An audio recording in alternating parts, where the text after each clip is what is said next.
My vlogs, my story. In my life as a nanny dito sa bansang Romania. Hi everyone, kamusta po kayong lahat?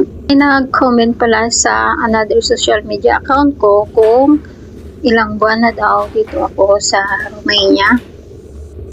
At gawaan ko daw ng content kung magkano nagastos ko or process dito papunta sa Romania. Hi sis, shout out sa iyo at tinanong mo kung ilang buwan na ako dito sa Romania. Matatapos na ako ng contract this July for 2 years. Ang contract kasi dito is 2 years. Pero may vacation, kadalasan sa mga Romanian, may vacation kami na 1 year. Pero hindi ako umuwi kasi yun nga, sayang lang yung gastos pag umuwi. Libre naman yung pumasahe ng amo tsaka may sahod, pero ganun din, sayang kasi yun nga, ang process dito, kahit sabihin natin may maliit lang or wala kang placement fee, at yun lang, sa'yo lahat ang gastos. At kung magkano naman ang nagastos ko papunta dito sa Romania, bali wala naman siyang placement fee dahil employer naman ang lahat magbabayad sa agency dito sa Romania. Wala siyang placement fee pero sa'yo lahat ang gastos. Hindi kagaya sa Middle East na wala ka talagang gagastusin. Kadalasan ang ibang agency bibigyan ka pa ng allowance. Pero dahil dito, mas okay na rin ang Romania kahit sabihin natin maliit lang din yung sahod kasi Europe to.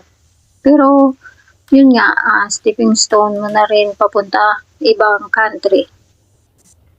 Pagpunta ko ng agency is hiningian ako ng passport ID tsaka pinaserox ko yung passport.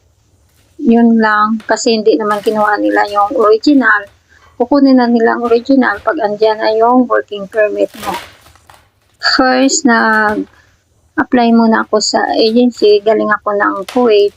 At yun nga is hindi muna ako umuwi ng probinsya. Kasi pag uwi ako ng probinsya, doble gastos ko pamasahe by airplane.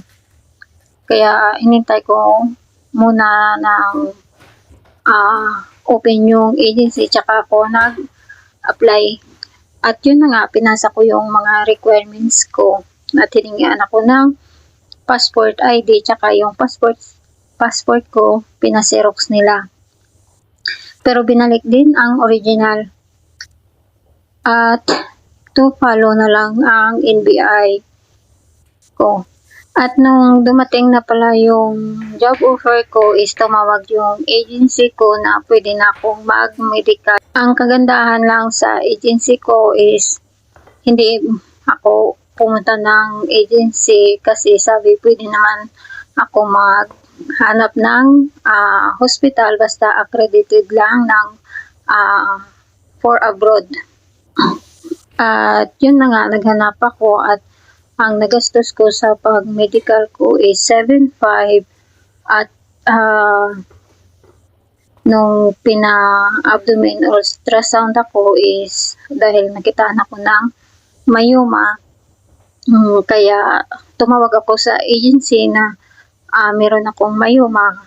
Ang sabi ng agency is punta ka sa ibang doktor at hingi ka ng second option or pag tanong mo kung fit to work ka pa rin.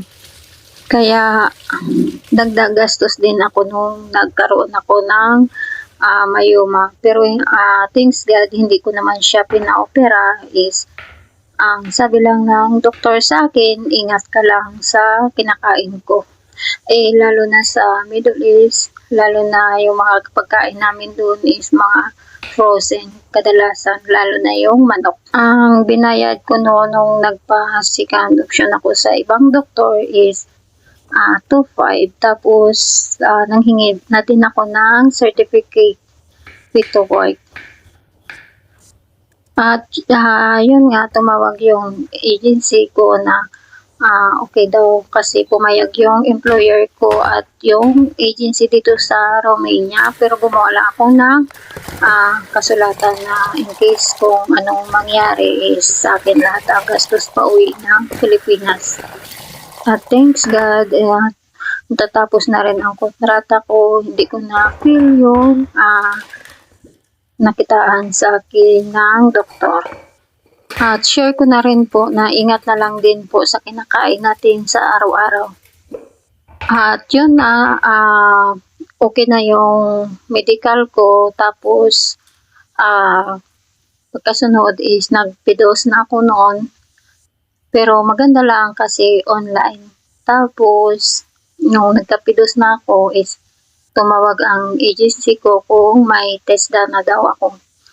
Nung pinasa ko yung TESDA ko is hindi daw valid ang 2016 hanggang 2018 lang daw yung valid. Kaya need ko siyang mag-TESDA. Kaya naghanap ako sa amin sa probinsya kung may available pa na TESDA 6 months ko pa daw hintayin bago ako maka-TESDA. Kaya no choice, kailangan ko kumuha ng TESDA. Pumunta ko ng Maynila. Pag punta ko ng Maynila is sa akin din yung gastos pamasahe. Lalo na yung pamasahe sa aeroplano is 3,000 pataas. Yun nga, nagpa-schedule na ako sa agency ko na magpa-TESDA ako. Kaya sila na yung naghanap ng TESDA ko sa Maynila. Nagbayad ako ng 4,500 at saka pinabayad din ako ng boarding house doon sa malapit sa TESDA. At nagbayad din ako ng isang gabi is 250, siguro dalawang gabi din, 250. Ang maganda lang kasi is umuwi ako ng Pampanga. Kaya hindi na ako umuwi uli ng probinsya. Pagkakuha ko ng certificate ko ng TESDA is pinasa ko na sa agency ko. Tapos, ang agency is pinaprepare ako ng 20K para sa insurance fee ko. Bayad dito sa agency sa Romania. At nung dumating na yung working permit ko is tumawag yung agency ko na andyan na yung working permit ko is dalhin ko na yung pambayad ko na 20K. Tapos hintayin ko na lang yung magpa-visa appearance ako. At sa visa appearance naman is naganda kami ng 75 USD dollar o ganon. Pagdating mo naman dito is refunded naman. At thanks God, pagdating namin dito, binigay naman ng agency dito sa Romania. Hanggang dito na lang po. Bye. Salamat sa panood. God bless everyone.